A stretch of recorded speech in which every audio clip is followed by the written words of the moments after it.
Bueno, hace más de 20 días que en Uruguay no hay actividad ferroviaria, ni de carga ni de pasajeros, en un conflicto entre funcionarios y el directorio de AFE, un conflicto que es un poco más complicado que la relación entre esas dos partes. Para conocer más detalles de este conflicto que les presentamos hace algunos días con los trabajadores de AFE, que recibimos hoy al director blanco por parte del Partido Nacional en AFE, Alfonso Lerete, quien ha pedido un informe al directorio, pero también, bueno, instalar una mesa de diálogo para poder ir solucionando este tema que, reiteramos, hace 20 días que tiene sin servicios a AFE. Bueno, bienvenido, Lerete. A ver, los trabajadores cuando estuvieron aquí en Arriba Gente mencionaban que la ocupación y el conflicto que tiene estas medidas, no se están haciendo los servicios, tenía que ver con el despido de algunos trabajadores cuyo causal era no cumplir con su trabajo, llegar tarde, no irse más temprano y además el robo. Sin embargo, cuando aparece por escrito los despidos para firmarse, aparece reestructura. ¿Cuál es la situación? Buen día. En realidad es un conflicto entre la Unión Ferroviaria, uno de los dos sindicatos, y parte del directorio de AFE. Nosotros tenemos una diferencia profunda con el presidente y obviamente también con el vicepresidente, que han adoptado algunas medidas en la operadora que tiene AFE. Claro, hay que decir que esto funciona en el derecho privado, ¿verdad? Es una de las filiales. Exactamente, que nosotros no integramos como miembro de la minoría o de la oposición esa operadora ferroviaria. Y cuando viene la información, en cuentagotas, cuando viene, realmente está muy retaseada y ya no es para consultar, para tomar decisiones. El presidente y el vicepresidente de AFE en esa operadora toman todas las resoluciones y a AFE prácticamente le informan 0,1%. Y el resto del directorio de AFE es este director. Por eso hago la salvedad, hago la separación. En este sentido tenemos tres niveles. Por un lado, la decisión tomada por el gerente de esta operadora, donde en el marco de una reestructura despide en sí a este número de funcionarios. Por otro lado, lo que fueron afirmaciones del presidente de AFE, donde allí dijo públicamente de que efectivamente personas o trabajadores iban a trabajar y marcaban su tarjeta y se retiraban, de que habían presuntamente otra serie de irregularidades, de ilicitudes. Se habló allí de la eventualidad de un faltante de herramientas. Y por otro lado, la tercera versión, el gremio desmintiendo todas estas versiones y a su vez iniciando una acción en la justicia por difamación e injurias contra el presidente. Entonces tenemos un panorama realmente muy contradictorio. A todo esto que hicimos, presentamos un documento oficial, estamos hablando prácticamente sobre fines de enero, ya pasaron más de 15 días, donde pedimos, primero, todo el material vinculado con las grabaciones, porque había un circuito interno de cámaras donde se demostraba fehacientemente estas irregularidades. Luego, el informe de la auditoría que derivó en la reestructura. Había un circuito de cámaras. Sí. ¿Quién dijo que eso está registrado? Bien, efectivamente cuando toma estado público este tema se mencionó que efectivamente el gerente general de lo que es Servicios Logísticos Ferroviarios habría dispuesto en sí la instalación de cámaras. Lo avala el gremio en varios comunicados diciendo de que efectivamente se habían instalado allí cámaras para controlar lo que era la actividad. ¿Pero esas cámaras efectivamente grabaron? Bien, ese es uno de los temas que queremos saber. Por eso lo pedimos por escrito. ¿Pero es uno de los argumentos de los de uno de los gerentes de esta filial? Exactamente, ¿Sí? Y no solo eso, sino que se afirma en sí que una de las causales de despido efectivamente es esta. Por tanto, esa documentación, es decir, gráfica, para nosotros es fundamental. La pedimos hace prácticamente 20 días. Hasta el momento no nos han aportado absolutamente nada, porque en función de ese material vamos a tomar el posicionamiento. Es decir, hoy es muy difícil, por ejemplo, apoyar la postura del presidente de AFE. ¿Por qué? Porque no están los elementos en sí probatorios. Ahora, si los elementos probatorios están arriba de la mesa y efectivamente se configuró lo que él afirma, no hay dos lecturas, es despido y punto. Es más, pero despido por mala conducta. Por supuesto, sin indemnización laboral, por notoria mala conducta. No es lo que dicen los papeles, que es reestructura, ¿no? Exactamente. Por eso está muy confuso, muy entreverado. Pero no solo reestructura, porque, a ver, para armar un poco el rompecabezas, cuando estuvieron los funcionarios del gremio aquí, dijeron justamente eso, y como argumento, recuerdo sus palabras textuales, fueron: si una persona roba, no se le manda un telegrama agradeciéndole los servicios prestados y pagándole absolutamente todo, dando a entender de que en realidad,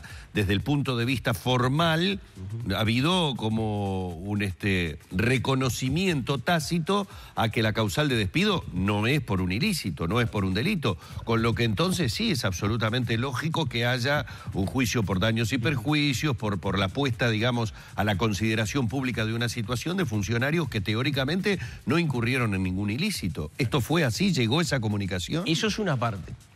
Es decir, eso es una parte donde la carta la vi, es decir, doy prueba de ello, de que efectivamente la carta de despido la vi.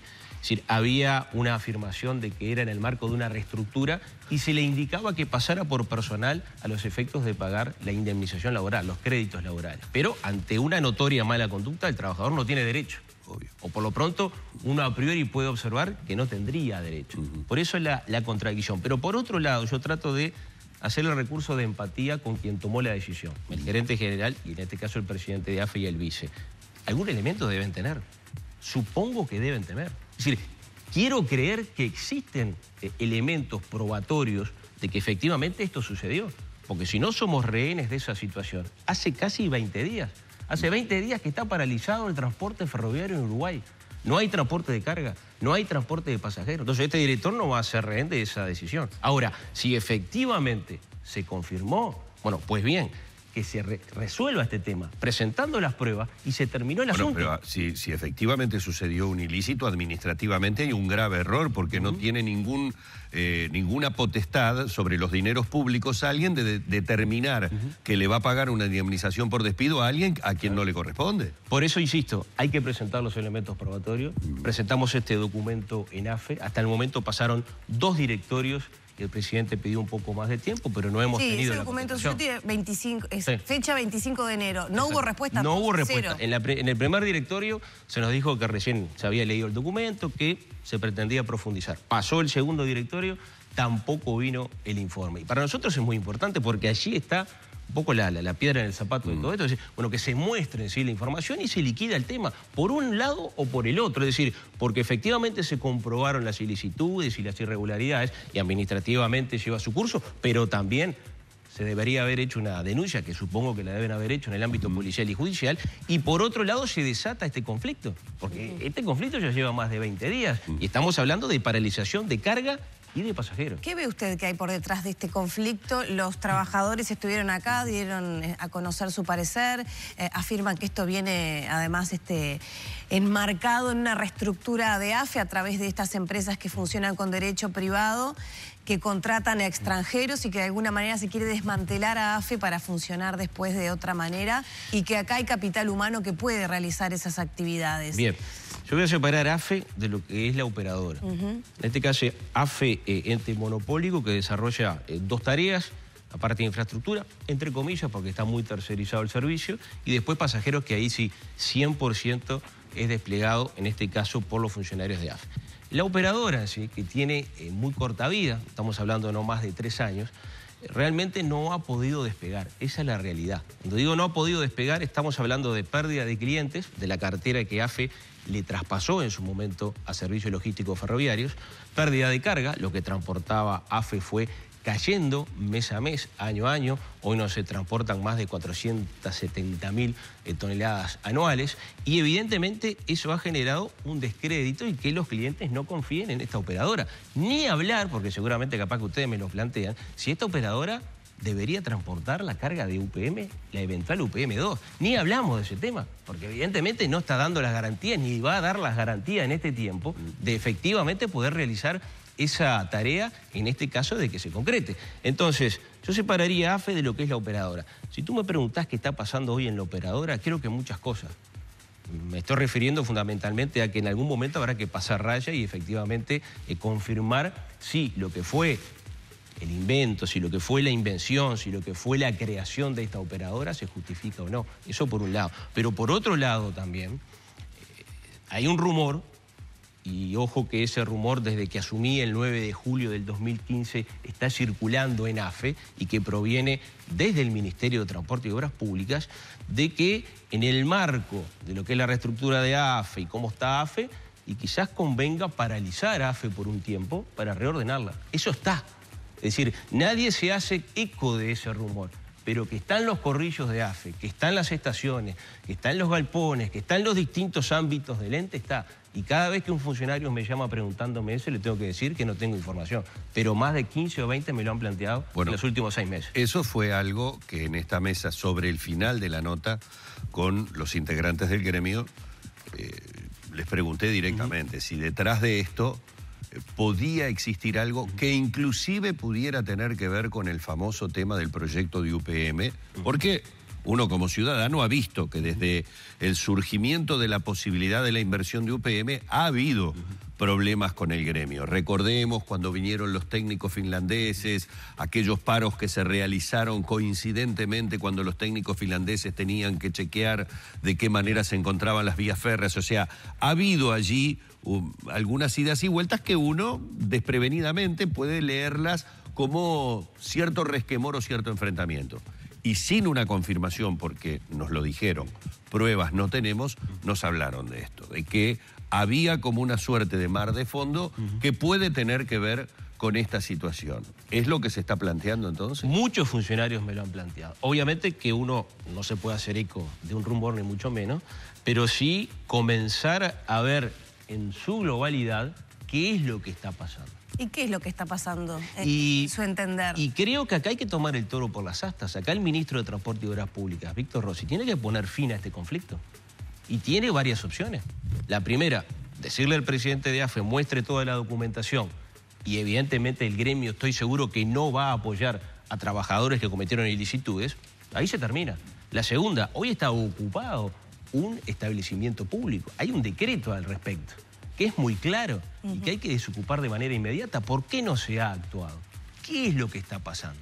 ¿Qué es lo que está sucediendo? Es decir, hay muchas interrogantes. Las mismas interrogantes que nos planteamos y que en algún momento también las elevamos en el directorio y no tenemos respuesta. Es decir, al margen del cortocircuito que existe, al margen del poco diálogo que hay entre el titular de AFE y entre el gremio, porque hay un interlocutor, hay un vocero, es el gerente general de AFE que permanentemente está conversando, dialogando y buscando entendimientos, no es el titular. Es decir, hay allí unos problemas, pero eso me parece que es accesorio, hay algo más. Y ese algo más tiene que ver. ¿Le están dejando de lado, le están escondiendo información? El director de la oposición es quien de alguna manera controla, ¿no?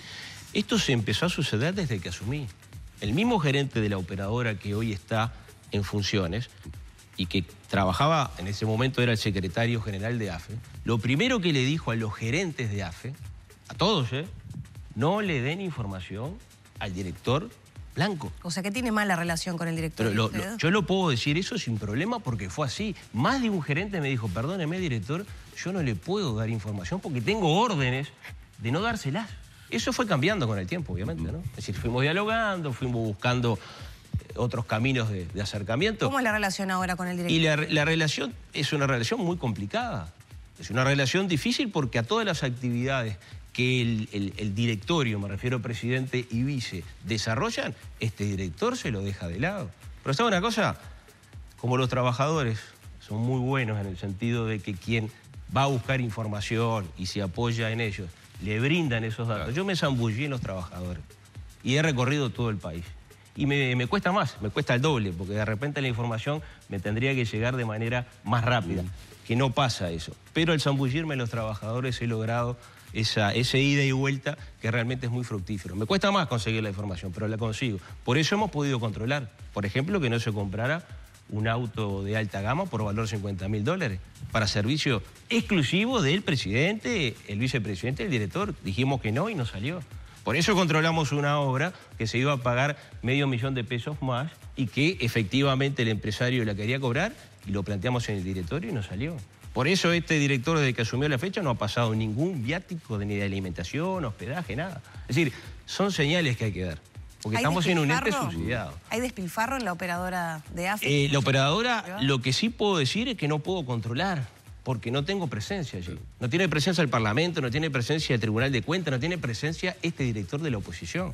Lo que sí le puedo decir por información que hemos recolectado, que uno coteja, por ejemplo, los sueldos de la operadora y los sueldos de los funcionarios de AFE, y aquel viejo axioma de a igual tarea, igual remuneración no se da. A igual tarea, distinta remuneración. Mientras en la operadora, por ejemplo, un gerente está ganando $110.000 o $100.000, en AFE está ganando 80 o 70. y full time en este caso. Es decir, hay una diferencia de un 30-40%. ¿Lo que hace la operadora lo podría hacer AFE igual? Sí, por supuesto, público? no cabe la más mínima duda. De hecho, ya lo hacía. Es decir, lo que pasa es que el legislador de la época, estamos hablando de 2005, 2006, y después esto se reglamentó a través de un decreto en el 2011, pensó que la carga, al desafectarla de AFE, la iba a descontaminar de todos los vicios, y esto no lo digo yo, trato de interpretar lo que en su momento se votó, descontaminarla de los vicios de lo público y llevarlo al ámbito privado para que efectivamente funcionara bien. Ahora, ni todo lo público es malo, ni todo lo privado es tan bueno. Claro. Acá lo que está fallando es la gestión. Se puede gestionar muy bien en lo público y se puede gestionar muy bien en lo privado. El tema son los hombres que llevan adelante la administración y la gestión. Usted recién hablaba de los sueldos y si bien no tiene que ver específicamente con este tema, ahora estamos muy sensibilizados todos con ciertas situaciones que se han comenzado a conocer de familiares, de personas muy cercanas que son contratadas en cargos de confianza, con sueldos que empiezan a conocerse, son en algunos casos muy altos. ¿Tiene conocimiento si en AFE existe contratación de familiares directos, familiares indirectos, en las circunstancias en las que se ha dado, por ejemplo, esto que apareció de ACE, lo que ha aparecido de alguna intendencia, que es un tema que tiene un poco sensibilizada a la población y por ende al sistema político? Está muy interesante el planteo que vos realizás, porque hay que clarificar algunos temas que seguramente el televidente no los tiene claro porque no está la información, porque no se divulga esto. En el directorio de AFE, como puede suceder en otros directorios de empresas públicas, el que llega allí, es el director, el presidente o el vice, al menos eso pasa en AFE, llega desnudo. Parece una metáfora esta, pero es real. ¿Por qué? Porque el directorio asume y se encuentra que ingresa a su oficina y no hay nadie. Tiene que armar su secretaría. En el armado de esa secretaría se dispone de un monto de dinero que se asimila al sueldo de un ministro de Estado y con ese dinero, leyes sociales incluidas, tiene que armar su equipo de trabajo. Llámese los administrativos para que atiendan el horario de oficina, llámese choferes para poder recorrer el interior del país y algún asesor que evidentemente tiene que contratar porque uno no es un erudito en el tema. Necesita de personal capacitado para avanzar, más algún pase en comisión. Con ese equipo usted avanza. Por tanto, las contrataciones que se van dando se aprueban en el directorio y se forman en función de lo que yo le acabo de decir. En nuestra secretaría no existe la figura que... No hay familiares, digamos. Sí, la secretaría que vos me acabas de plantear. Calculo que en el resto de los otros compañeros estimo que no, porque por los apellidos es bastante difícil, pero no puedo, evidentemente... Claro, pero no hay algo que salte a la vista de decir hay un hijo, hija, nuera, etcétera, familiares, etcétera, contratado. Creo por que lo menos que lo sepa. Creo que no. Es y así. además hay un axioma que para mí es muy importante. Vamos a suponer que tú sos el presidente de AFE, yo soy el director. Tú armás tu equipo. Y yo no puedo cuestionar el armado de tu equipo. Como no voy a justificar que tú incidas en mí para armar mi equipo.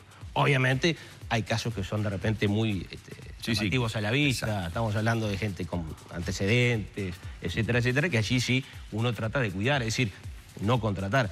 Pero cuando arma su equipo de trabajo, lo arma sobre esta base. Administrativos, la parte choferes, asesores, es decir, armar un equipo que te pueda llevar adelante la gestión. Se trata de claro. Lerete, lo que me parece más que importante es, tenemos lamentablemente en el Uruguay la tendencia a creer poco menos que el ferrocarril no existe.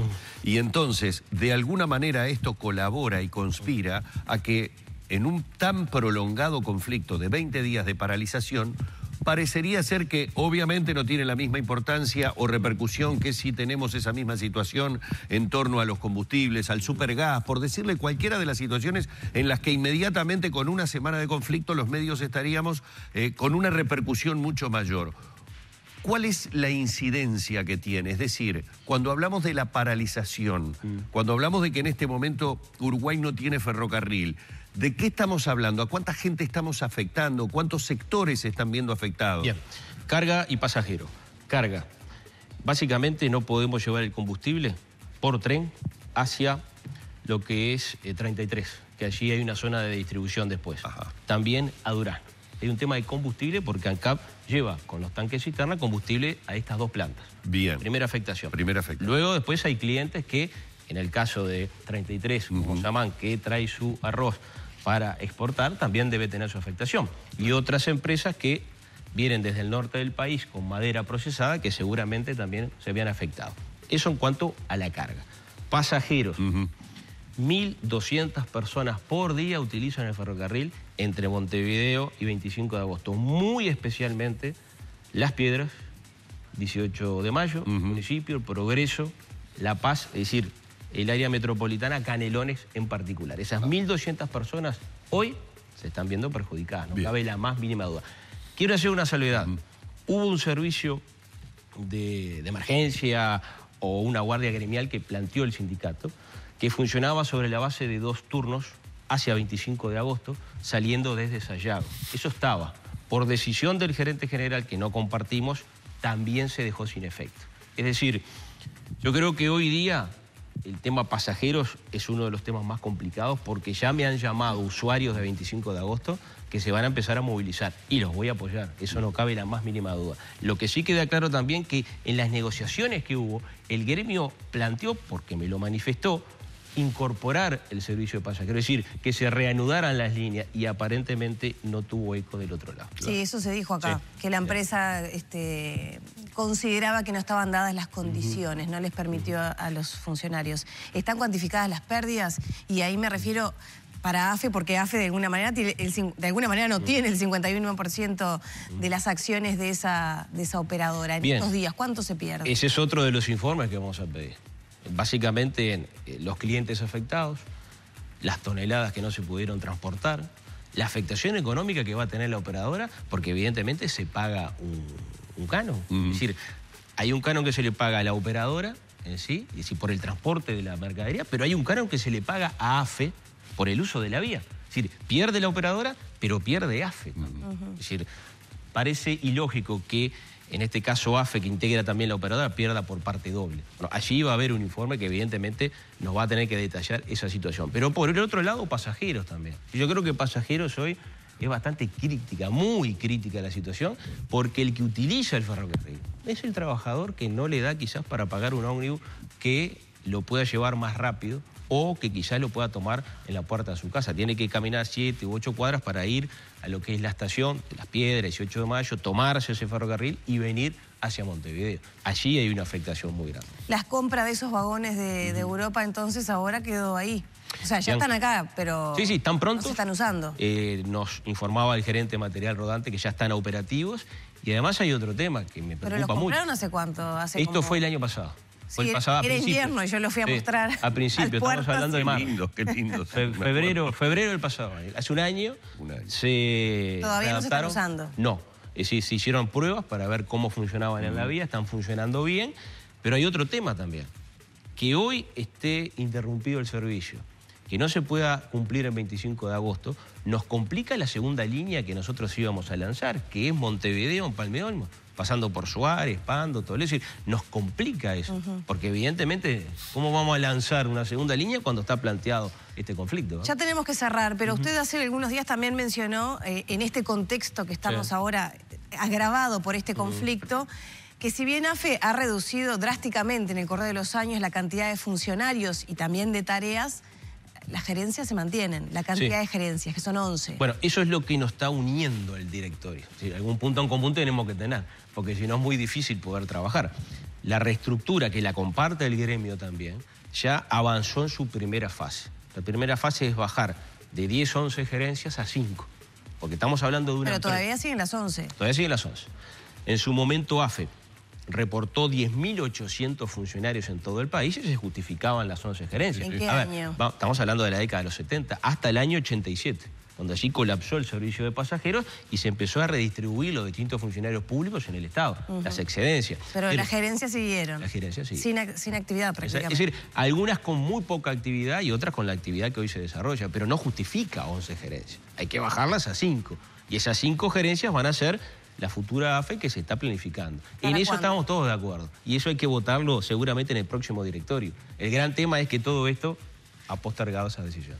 Vamos a agradecerle mucho al director Blanco, Alfonso Lerete, todos estos minutos. Hemos estado exhaustivamente tratando puntualmente el tema del conflicto, que se ha extendido ya por 20 días y bueno, aguardando que obviamente a a la brevedad puedan existir por lo menos algunas soluciones. Muy amable, ¿eh? No, gracias a los dos, muy amable. Gracias. Vamos cerrando por aquí la entrevista junto a Alfonso Lerete. Recordamos a ustedes, director blanco de AFE.